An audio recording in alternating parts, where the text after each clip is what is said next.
Even after writing 11 books and winning several prestigious awards, Maya Angelou couldn't escape the nagging doubt that she hadn't really earned her accomplishments.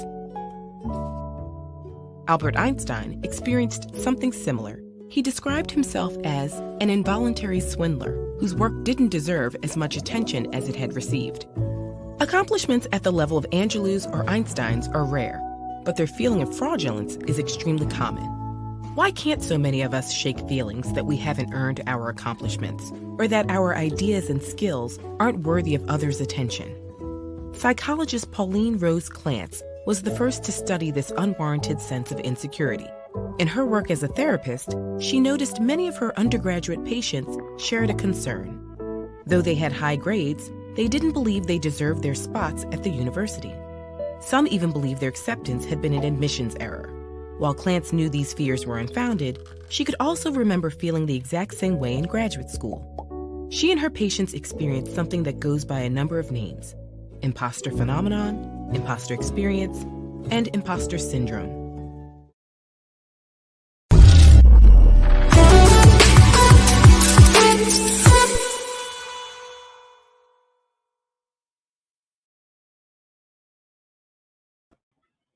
Hello, hello, hello.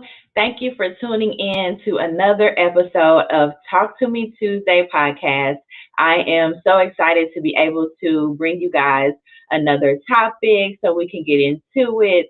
Make sure you guys show some love and share. You never know who out there needs to hear what you are viewing or who would also like to be a part of the conversation. So today, I wanted to bring the topic that we are talking about, imposter syndrome, to you guys. It's kind of related to what we talked about last time. The last time we were here, we discussed Face Your Fears. It was a two-part series. One part was just the general knowledge of what is fear, how it affects your body, different things like that. And then the second part was two particular fears, which was the fear of failure as well as the fear of success and how that can impact your body. So this time we're going to be talking about imposter syndrome. And I just want to say thank you for tuning in and watching. Hello, hello, hello. Let's get into it. So if you guys have not heard about imposter syndrome before, like you saw in the video that I previously showed, the imposter syndrome is feeling like a fraud. So not necessarily, like when we're talking about somebody who goes and they're like committing bank fraud or anything like that. No, we're not talking about that type of fraudulent activity. We are talking about feeling like a fraud in your everyday life when you have experience, when you have the knowledge, and when you have everything to back up why you have made particular accomplishments in your life. So one of the questions that I have listed in the description is, do you chalk up your success, basically all the success that you had in your life, do you chalk that up to luck? Are you the type of person that receives these type of accolades and you're like, you know what, I'm just lucky. That's all. That's the only reason why I'm successful. If you do feel that way, then this could possibly be you who we're talking about. So make sure you guys comment down below. Have you ever in your lifetime felt like, despite education, experience, achievements, accomplishments, and proof that you deserve to be where you are, have you ever felt like a fraud? I know in my life in particular, there are several situations where I have felt like a fraud, and not in a bad sense. I'm not out here, stealing people's identity or things like that.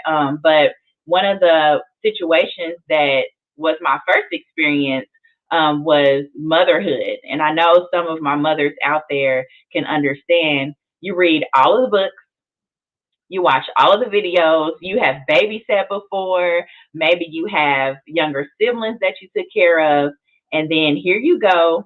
You waited 9 months for this beautiful bundle of joy. You have your baby, and they hand this baby to you to tell you, here you go, take care of it.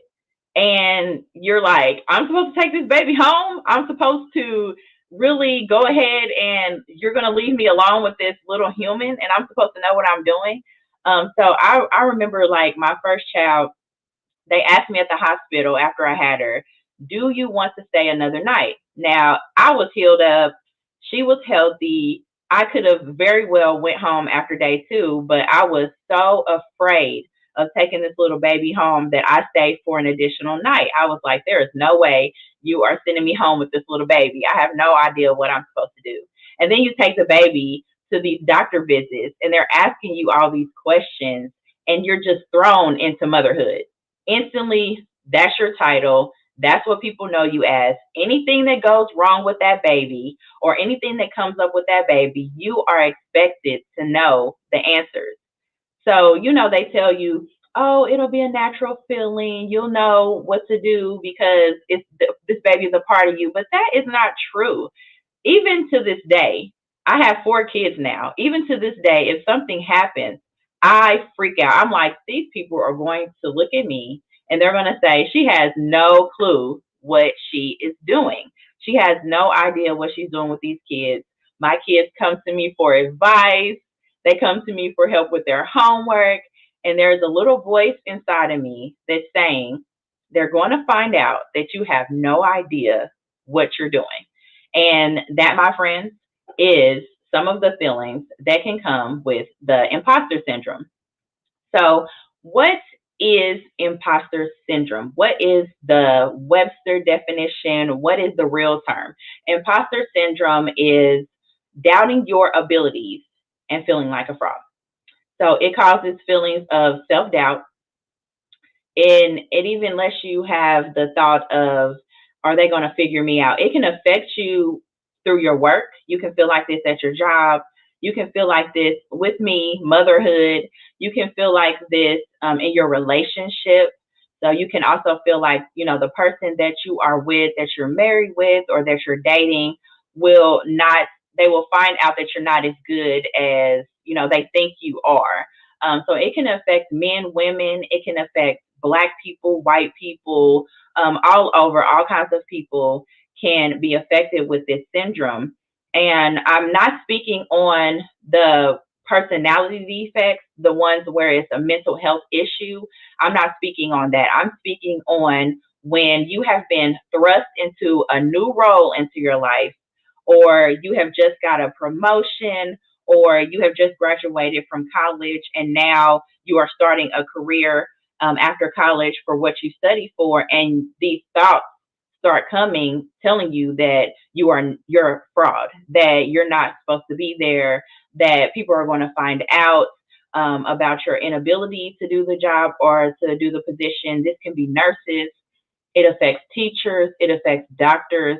It affects even our children can be affected by it. If you've moved them to a different neighborhood than they're used to, if you move them from a lower class neighborhood to a higher class neighborhood, things like that, they can start having feelings that they don't belong, or that maybe they're not as smart as they were before because maybe they were successful at the other school and now they're at a different one, and they felt like, okay, they're going to find out I don't really know what they thought I knew.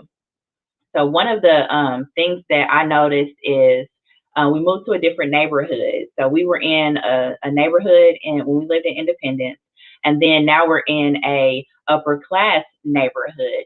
And just walking down the sidewalk and seeing these houses and these other people and the type of activities that they have, things like that, there was thoughts in my mind is like, I don't belong here. They're going to see that I don't belong here. They're not going to accept me. I don't look like them. And that is a way that it can also affect you in creating friendships or just putting yourself out there. These thoughts coming into your mind and making you feel as though you don't belong where you are. I know that one of the incidents that happens to me is parent teacher conferences. I don't know if you guys feel the same way, but there's something about walking into the school for parent teacher conferences as an adult, because I feel like I just woke up one day and was an adult and I had kids. I don't know what happened in between time, but I was a kid. I was going into parent-teacher conferences with my mom, and then all of a sudden, I was a mother. And I was supposed to go into these parent-teacher conferences, have talks with the teacher about my kids and what they're doing, feeling as though I'm a kid myself. And, shaking my head with what they're saying, like, okay, yes, I will make sure they do better. I will make sure these things, and thinking in my mind, I have no idea what I'm doing.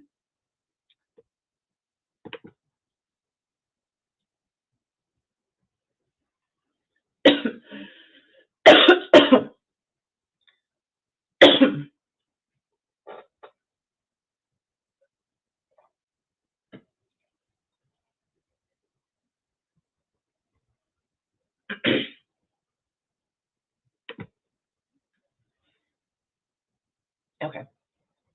Feeling like a fraud, excuse me, feeling like a fraud, like I have no idea what I'm doing at these parent teacher conferences. So, oh, excuse me, I had to cough a little bit. Okay, so I had taken down some questions that if you have had these questions come up yourself, you may be dealing with imposter syndrome. So one of the questions is, it says, do you say that your success is based off of luck?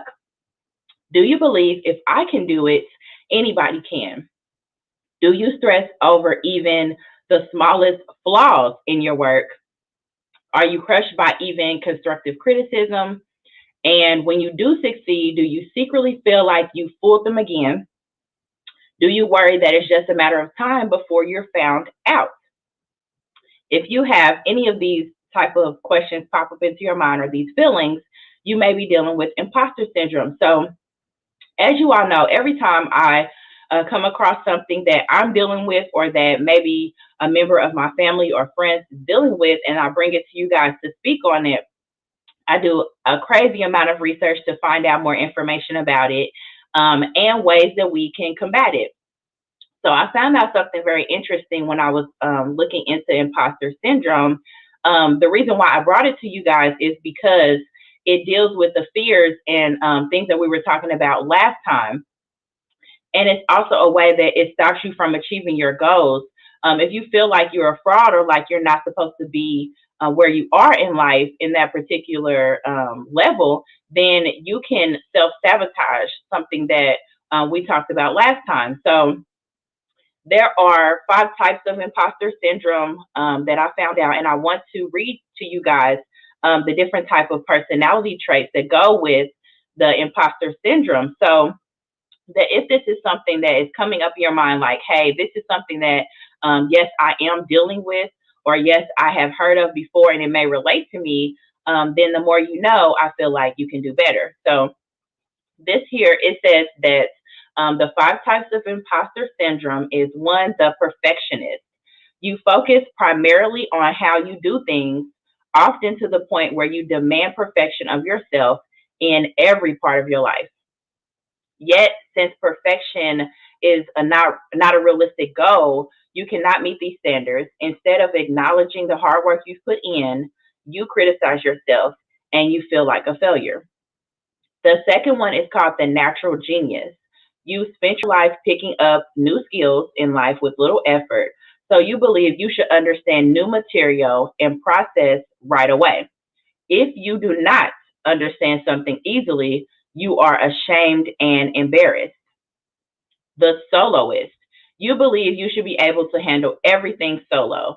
If you can't achieve success independently, you consider yourself unworthy.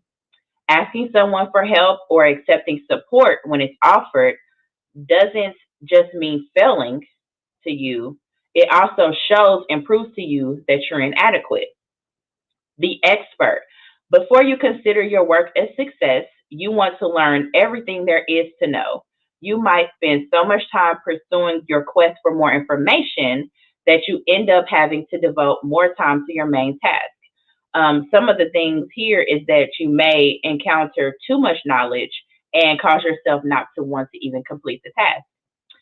We also have the superhero. You link understanding to your ability to succeed in every single role that you hold.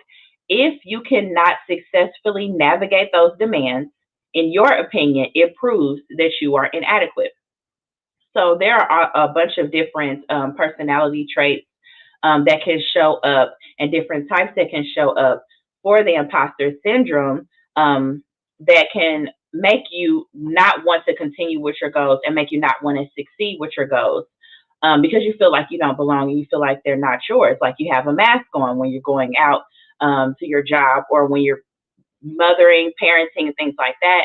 You feel as though you're wearing a mask, and like everyone is going to find out that once you take off that mask, you're not who you say you are. So you might also develop imposter feelings if your parents pressured you to do well in school, compared you to your siblings, controlling or overprotective, emphasize your natural intelligence, and sharply criticize your mistakes. These are also ways that could affect you and could cause you to have imposter syndrome. So there's a big difference between secretly doubting yourself and being there. There's a difference between secretly doubting yourself based on all of the knowledge that you have and all of the information that proves that you're supposed to be where you are, and someone telling you that you're inadequate. So if we're talking about, based on racism, race, woman, man, things like that, where you're experiencing racism and being told that you're inadequate, or you're a woman in a man's position and being told that you're inadequate, that's completely different from what I'm talking about. I am not speaking on mental illness or racism that also affects people and has them to believe that they're an imposter. I'm speaking on when you are clearly supposed to be where you are and you feel as though you're not supposed to be there. When you have all the education that proves that you are supposed to be in that position, yet you feel as though they are going to find out you don't know what you're doing. When you, as a mother, have proven time and time again that you have been successful with taking care of your children are healthy, you're doing everything you're supposed to do parenting wise, but you still feel as though you're inadequate, that is what I'm speaking about. So if you're dealing with these things in your life and you're unsure of yourself and you don't want to continue on, that is what I'm talking about. Not when you're clearly facing racism or sexism. That's definitely not what I'm speaking about. So as always, when I bring a topic to you all and we discuss it, I don't want to just talk about it. I want to say, okay, what can we do to combat those feelings? What can we do to fight against it? And like we were speaking in the Face Your Fears, and if you haven't watched that, you can watch it. It's on my page. It's on my YouTube channel as well. When we were talking about Face Your Fears, one of the things that came up as a way to resolve some of these fears that you deal with is for you to change the way that you speak to yourself. The only way to stop feeling like an imposter is to stop thinking like one. I say this to even my family members. The way that you think about yourself is so important. Before, I had no idea. I was negative. I spoke to myself in a negative way. Before even starting a task, I was telling myself how I wouldn't be able to do it, how I wouldn't be able to complete it. And more likely than not, I failed at what I was trying to do. So I say this, it is so important to listen and monitor how you are speaking to yourself. If you are coming up to different things, a task, a goal that you want to achieve, and your first thought is negative, or you are down talking yourself, then that is how some of these things can pop up and can affect you. I always say this, like, I don't have time anymore. Life moves very fast. I don't have time for negative thinking to stop me from doing what I want to do. Even in a sense of when I started this podcast, there were times when I would have a topic that I wanted to bring to you guys, and I would go over the topic in my head and I would research everything about it so that when I come on here and I speak to you guys, I'm able to give tips and knowledge. But then that little voice in my mind would say, who is going to listen to you? You are not a life coach. You are not a psychiatrist. You are not a counselor. So how can you come and speak on these things? And I would cancel the whole thing. I was like, nope, I'm not even going to talk about the topic, or no, I'm not going to bring it up. Because nobody's going to listen. They're going to say, what is she doing? She doesn't know what she's talking about.